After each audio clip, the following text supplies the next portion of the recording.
Hey, I'm Rodney Atkins, and you're watching LifeMinute TV. When I was a little kid, I always loved this song. So at Curb Records, the label I'm on, a few years ago, Jim Ed Norman started working there as in the A&R capacity. And Jim Ed produced Anne Murray's original record. And I was talking to Jim Ed as I was working on my last album about possibly doing this song. Kept telling him I loved the song, and it kind of, I felt like was getting, no.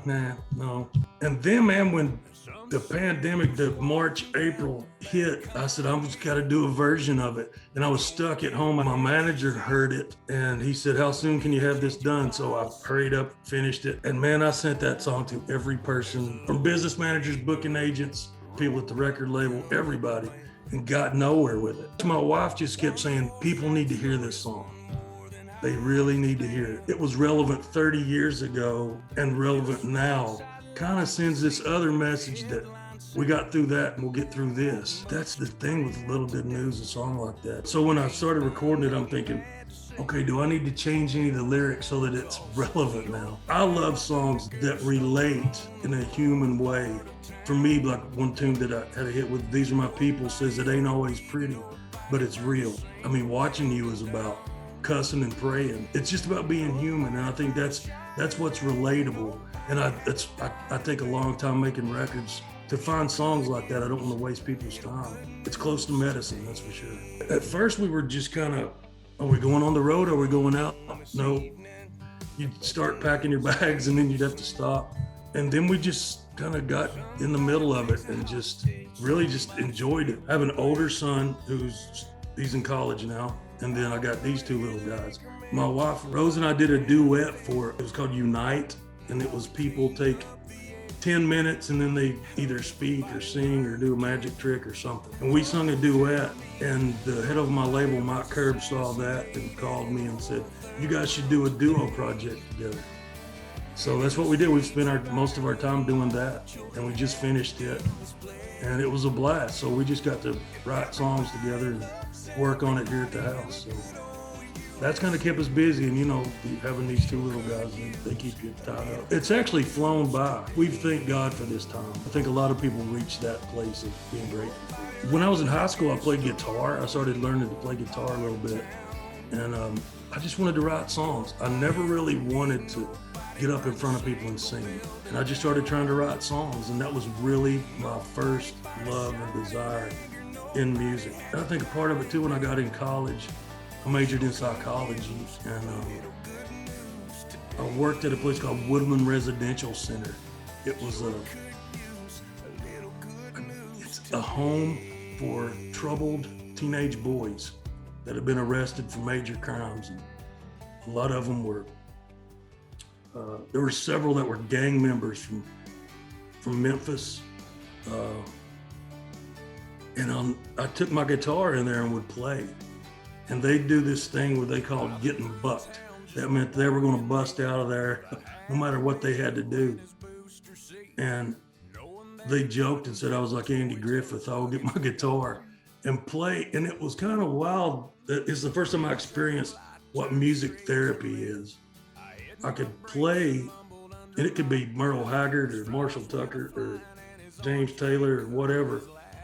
And no matter where they were from, what their past was, what they done, they would start calming down and start asking me questions about the guitar.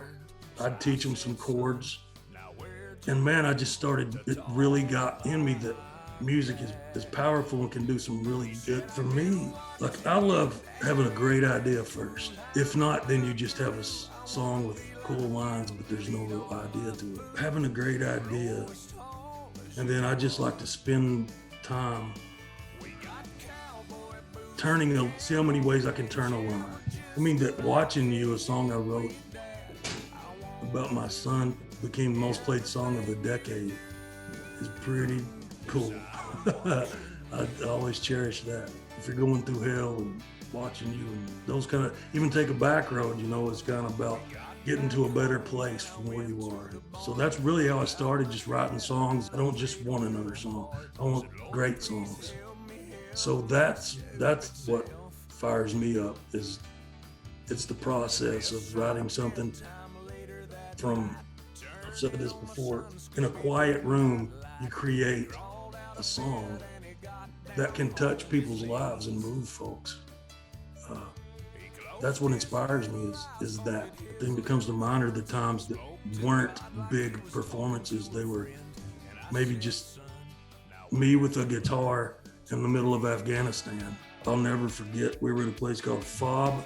It's a forward operating base in Afghanistan. Like, we would go and fly into the main bases, then they would airlift us out to the FOBs. And a place called FOB Ole. And I was playing It's America, and then ID went off. Just, and everything just stopped while we're singing It's America. They had to stop us playing and go pick up the soldier that got hit. And so they sent him on to Germany. They came back and said, well, we didn't get to hear your concert. Can you play for us? So we went to the medic tent and played the whole show over again. Just being there in those situations in Afghanistan, those are some of my most just special, close to my heart moments. And that's not big production, it's just a guitar in the middle of nowhere. I'm excited to figure out how to get back on the road. And I'm excited for folks to get to hear when I go out the stuff with my wife, the duo stuff that we've done. Actually setting up this whole new music. I'm working with a brand new producer, a young guy named Brandon Hood. That is amazing. So far, sonically, it's almost gone back to being really organic country again. He just really, I love how Brandon thinks of every detail. I was the guy having to do that before, and that somebody else is coming in to lead the charge on it is exciting. They're great songs. These are some of the, I think, the best songs that I've ever been a part of. I've just now recorded the first session, so we got 5 songs that we've recorded. Hadn't done vocals or anything on it. That's what will be coming at the beginning of May, I think is when we're coming with all that.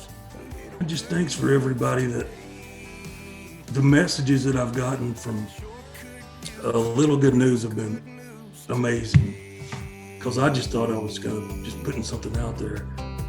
And it's really, it's humbling, it's exciting that folks are listening to songs like that now.